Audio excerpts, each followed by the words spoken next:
Beyond the newsroom, where untold story is revealed. Naku z'omwezi 23 mwaka 2025 mwezi gw'omwenda mbalamusaako mwenna mu bitundu by'eggwanga eby'enjawulo gye musinziira era gye muwangaalira. Njagala okubeera nga ate mbeebaza abalungi abatugoberera ku BTN Media Beyond the newsroom. Ate era nga bwe tugenda mu kaseera kano njagala okubeera nga mbategeeza nti empeereza yaffe egenda kubeera nga ekyukamuko, wabula tugenda kubeera nga twesigama ennyo okulaba nga tufuna interviews okuva mu bantu Ebuvanjuba nebugwanjuba ewaka wasigalawo ewasinga. Beyond the newsroom gwe mukutu ogukuleetera ekyo ekisinga. Katiranga naffe ng'oyita ku noti 771 44 53 ne noti 744 26 41 na bino obikulu. Tetulanga bafere, tetulanga basawo ba kinnansi n'abagwa mu koowa eryo. Mwebale kutuwagira. Thank you. okuva mu bantu ab'enjawulo kyembasaba kugenda maaso n'okubeera nga mutugoberera n'okulaba videos zaffe. Ate gwe alaba video eno n'ogimalayo n'ogiraba okusukka eddakiika 20 gwe kyokola kiba kya muwendo mungi nnyo nnyini ddala. Zigenda kuba nyovu, tugenda beera nga tugattamu ebintu bingi nnyo nnyini ddala okuva mu nsonda ez'enjawulo. Gamba ebyobufuzi, tugendeko mu entertainment ne walala, but nga tuolekera akaseera kano tugenda kubeera nga tufuna interviews n'endowooza z'abantu ab'enjawulo. Bannayuganda tulina obatuukako wonna gwe wonaaba osinzirira. Kakati nno wenkutegereza nti olunaku olwaleero byenkuleetedde Honorable Lutamaguzi Semakula ono nno yeewuunyisiza abantu bangi olunaku lw'eggulo bwe yalinnye bodaboda n'agenda ku kitebe kya NUP okumunominatinga. Kyokka ate ye poliisi evuddeyo okusinziira ku mwogezi waayo amanyikiddwa nga Lusoke, avuddeyo ng'asinziira wali eri ekigo n'atugamba bw'ati ku luguudo olw'ekigo bayitawo Seguku, n'atutegeeza nti temujja waneeno ku ofiisi za NIRA, nga temujja ku ofiisi za Electoral Commission nga tolina baluwa ekuyise, ekitegeeza togenda kukkirizibwa kuwerekera presidential candidate wo bw'oba tolina invitation. Kakati ate nno bo Bana Ddiini bagamba kyagulanyiri essuubi lyaffe abakadde mummule muveeko mu ntebe mwe muli. Bana NEWSROOM bagamba mpaawo n'omu asobola kusiga okulula Gen. Yoweri Kaguta Museveni. Lutamaguzi abagambye tosobola kusuubiza abantu ddembe weditali. Ebyo nno n'ebirala bingi byonna mbikuleetedde. Wabula n'obumbeefu obw'ekika ekyagulu nkusaba video gimpere like, bw'ojjo like ejja kubeera nga edduka emisinde mingi esobola okutuuka ku bulesa kinnomu. Ate era mu ngeri yemu njagala okubeera nga nkusaba gwe omulungi angoberera era andaba nti osubscribing ku mukutu guno. Ko naawe omukadde kaje personalize okasema all of the notification ku mboozi zonna zetukuterayo. Nzikiriza tutandikire wano ku bigambo bineeno tusobole okubeera nga ate tubiwuliriza bulungi. Omanyi buli muntu alina eddembe lye okwogera ekyo kyawulira. Kankuwa ebigambo bya Lusoke. Abantu abakirizibwa okujja ku ground eno erubowa oyina okuba nga oli invited, oyitiddwa, oweerebwa invitation. Si bya buli omu ayagala ajja kujja. So kubanga ffe mu security terms omuntu bw'ajja nga tebamuyise waliwo ekintu kye tuyita embarrassment. Omuntu najja n'aswazibwa kubanga bamubuuziza olagawa ebbalu egundi ebikukkiriza okuyingira nga tabiina. So okujja wano ogira ku invitation. Either ng'oyo agenda okwesimbawo nga bakukiliarinza aba Electoral Commission oba maabo be bakoze ku accreditation ne babawa olukusa okujja wano. Ekyokubiri ize abantu balina okumanya nti routes zonna ezigenda okujja nga ziyingira mu kifo kino zigenda kubaamu okutataaganyizibwamu okwa traffic. Naye mukulu Kananula ajja kukyogerako nnyo. Ekyokusatu era nakyo omukulu yakyogeddeko nti emmotoka ezikkirizibwa okujja wano ziri 2 ez'aba candidates. Naye nga bakkirizibwa kujja n'abantu abatasuka 20. So tusaba bagondere ekiragiro ekyo. Nga bwe mumanyi omukulembeze w'eggwanga ye wanjawulo. Ayina security detail ye, ayina security emuweebwa eggwanga ey'enjawulo oba kyemwaliise ey'enkizo. so eyo yote tujja kujoogerako nnyo naye twagadde just tubategeeze nga bwe tuli okwogera nammwe kati waliwo kye tuyita processions mu luzungu okutambula kwegamba entambula eyo ng'abantu bali mu kikoosi tetugiwagira aye tetugisemba nga security kubanga eyina ebintu ebigigiramu mugiramu okumenya kw'amateeka kungi especially mu bintu ebikwatagana n'ebidduka olusi n'okutaataganya eddembe ly'abantu abalala ababa benjoyinga oba ababa batali mu bizinesi yamwe musajja mukulu ono Lusoke agamba nti waneeno buli anaalinnya ku ttaka ly'e Lubowa olina omumanya bino wammanga abyogedde mu lulimi Luganda ekimu ku kyo nti togenda kukkirizibwa kujja n'abantu basukka 20 olina okujja n'emmotoka 2 emmotoka 2 buli omu manye emmotoka abantu bameka zitwala ndowooza ku mmotoka ezo ez'obuyonjo esinga okutwala abantu abangi babeera 7 kati obusibe 14 which means ne 10 20 tebalina uwera oba sekyo nti buli mmotoka gwoba oleeta taxi buli mmotoka ejjiremu abantu 10 be bantu 20 be baagala then hakugambye nti omukulembeze w'eggwanga yalina mwaka enjawulo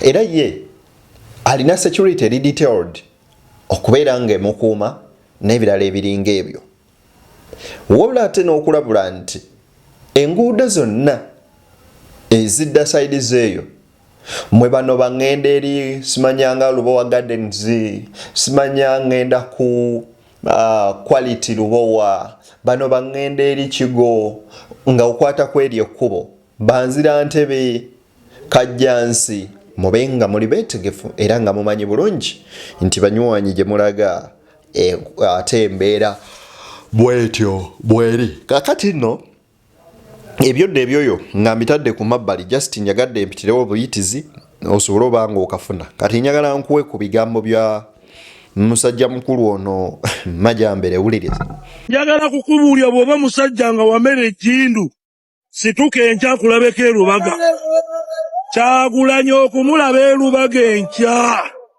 bakomanda bonna aba ghetto standby class 1 njagala kubayimusa mwenna temwebaka enough is enough omuntu azanyira kutiitibwa Buganda azanyira ku Uganda ate benkazi atawanye eddembe lyawande waffe Uganda enkya okumulabako mu kiyitibwa mu Lubaga oba agenda Magerere abateeko omukolo gwe is free naye Lubaga sikuwanga invitation yekuyita Lubaga jangu mpola tosaatuukira mu Lubaga bwe yeeyita omusajja saatuuka olunaku lw'enkya mu Lubaga ba amaanyi mangi ge mukozesa n'obuyinza bungi bwe mukozesa naye ate kyannaku nti byonna obyogera by the end of the day okomawo n'odda mu kinywi kyekimu n'abalala mwe banywera okomawo n'oyita mu kkubo lyerimu n'abalala mwe bayita n'omwana w'omutwala mu ssomero lyerimu abaana baabali be basomera kyova olaba nasaasidde nnyo okulaba Kayibanda ng'avaayo nayogera ng'akozesa obukambwe obungi ennyo nnyini ddala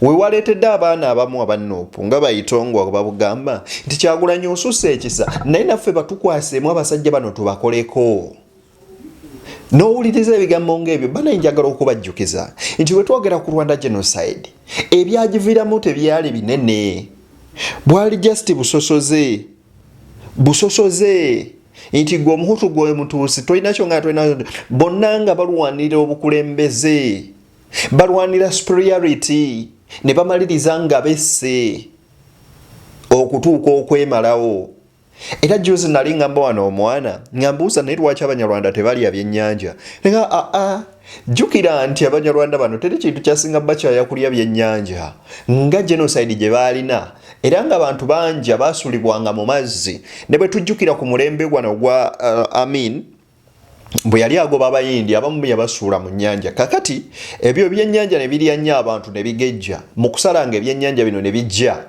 nga birimu enviiri birina pins birina earrings kakati omuntu ng'olabako ne ku ngalo kino nga kyakamala omulya ne bagamba ffe n'ebyennyanja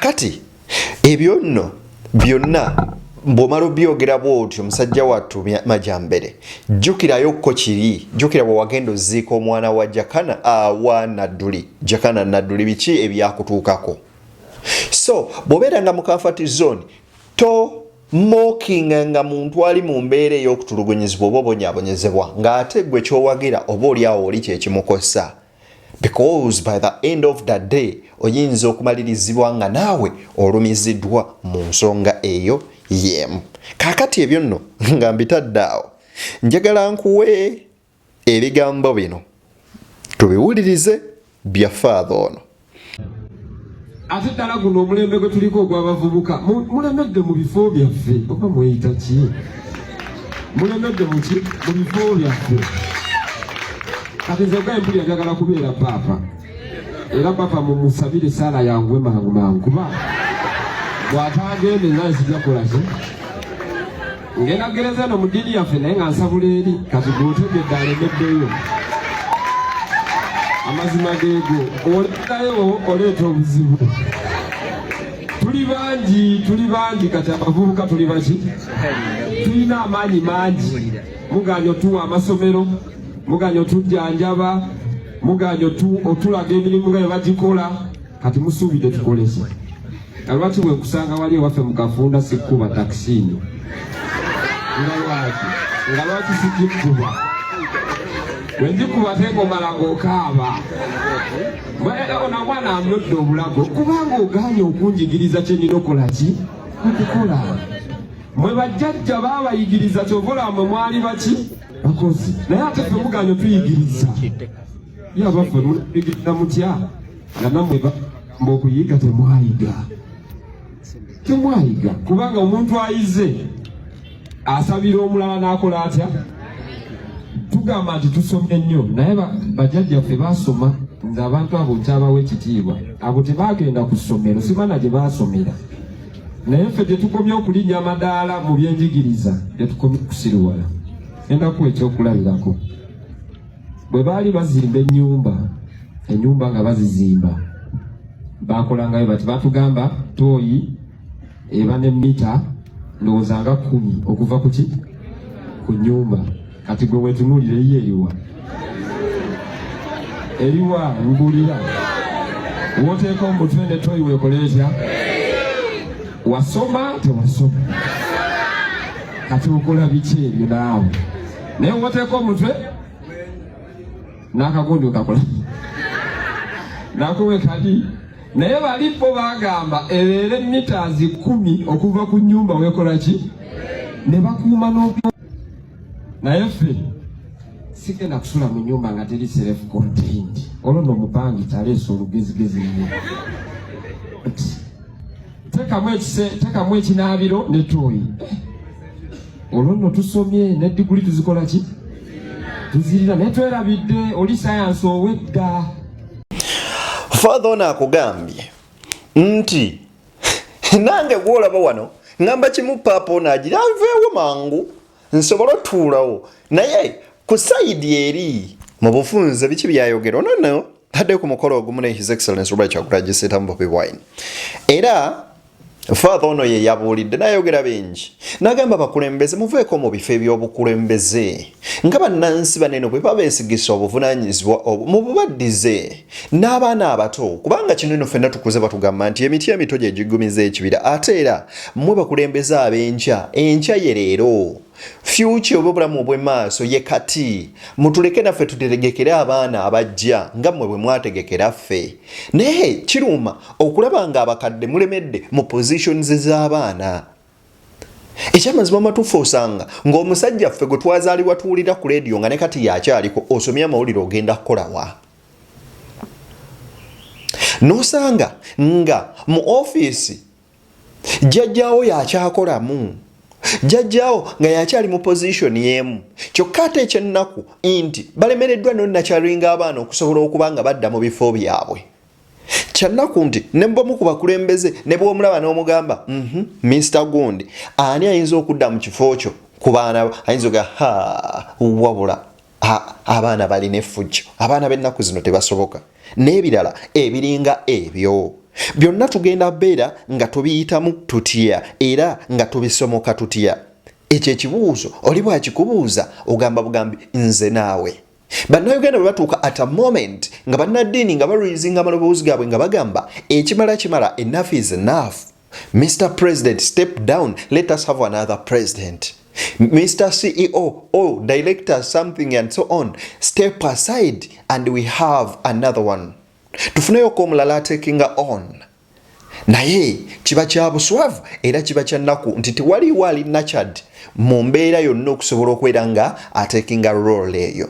Gwe bw'oba olaba nti abalala bonna tebalina potential, it means it was your weakness or failure to groom another leader who can take over nga gwe ogambye nti resigns oba owummudde. Amanyi meya alina ebigambo byatera okwogera ne binyumira. Gyo twadde tukola mu show eyo program eriyo wansi awo. Yagambye nti the only gift that General Museveni can offer to Ugandans it is to resign. The only offer he can offer to Ugandans it's to step aside and let others take on.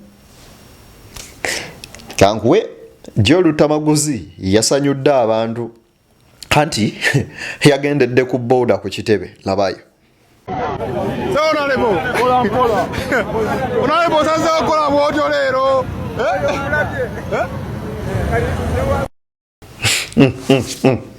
Omulabye Lutamaguzi boda gye yalinnye naye kankuwere ddala n'ebino ebigambo bye. Kigambe nnyoko bakitaawo ekyokuuma emirembe.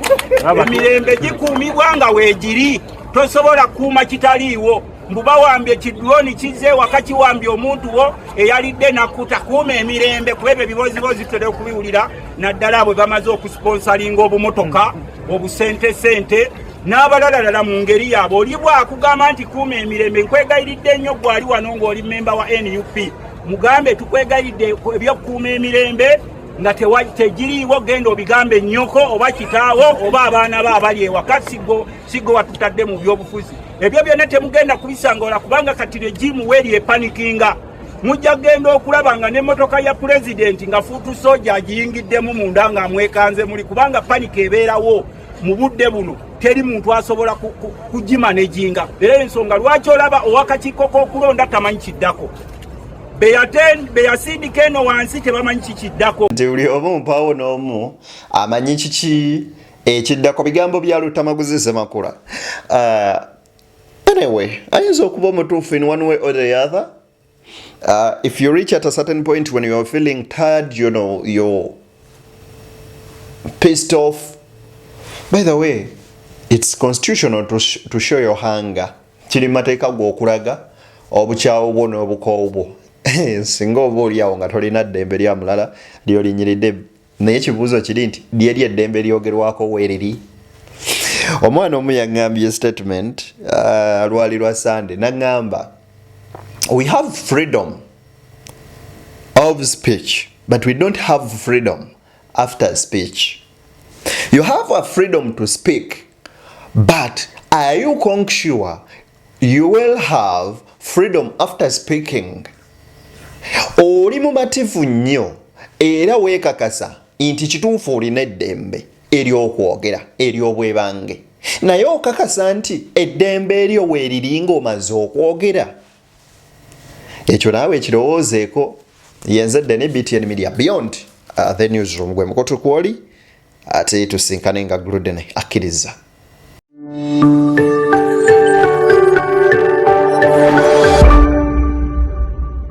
Beyond the Newsroom, where untold story is revealed.